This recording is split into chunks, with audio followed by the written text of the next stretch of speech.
మనకి ఇవాళ ఉన్నది ఒకటే ఒక్క అస్త్రం, సోషల్ మీడియానే మనం ముంగటున్న ఒకటే ఒక్క అస్త్రం.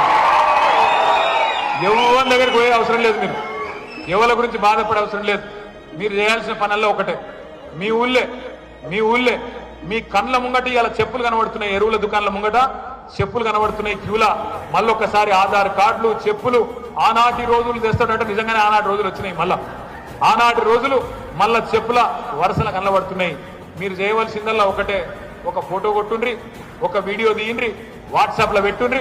ఈ చెత్త ప్రభుత్వం ప్రజా పాలన అంటే ప్రజలను సతాయిస్తున్న ప్రభుత్వం అని ఒక మాట పెట్టండి. మీరు ఒక్కొక్కరు ఒక్కొక్క కేసీఆర్ లాగా సోషల్ మీడియాలో విజృంభించాలని చెప్పి నేను కోరుతా ఉన్నా బీఆర్ఎస్ విద్యార్థులను. ఒక రిక్వెస్ట్ మీ అందరితో, మర్చిపోండి. మన పేపర్లలో ఫోటోలు ఇస్తారు, టీవీలలో చూపెడతారు, మర్చిపోండి, చూపెట్టరు. వాళ్ళు డిసైడ్ అయిపోయింది. మన జగదీష్ అన్న మంచిగా చెప్పిండు, ఇప్పుడు రాష్ట్రంలో మీడియా సంస్థలు పనిచేస్తలేవు. మన క్యారెక్టర్లు ఖతం చేసే స్లాటర్ రోజులు కొన్ని పనిచేస్తున్నాయి, గవి పనిచేస్తున్నాయి కొన్ని. వాటి గురించి మీరు రంది పెట్టుకోకండి.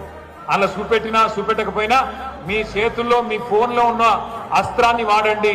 ఆ వాట్సాప్ను, ఆ కెమెరాను, ఆ వీడియోను వాడండి. ఎక్కడ సమస్య ఉంటే అక్కడ తీసి గ్రూప్లో పెట్టమని చెప్పి నేను కోరుతా ఉన్నా.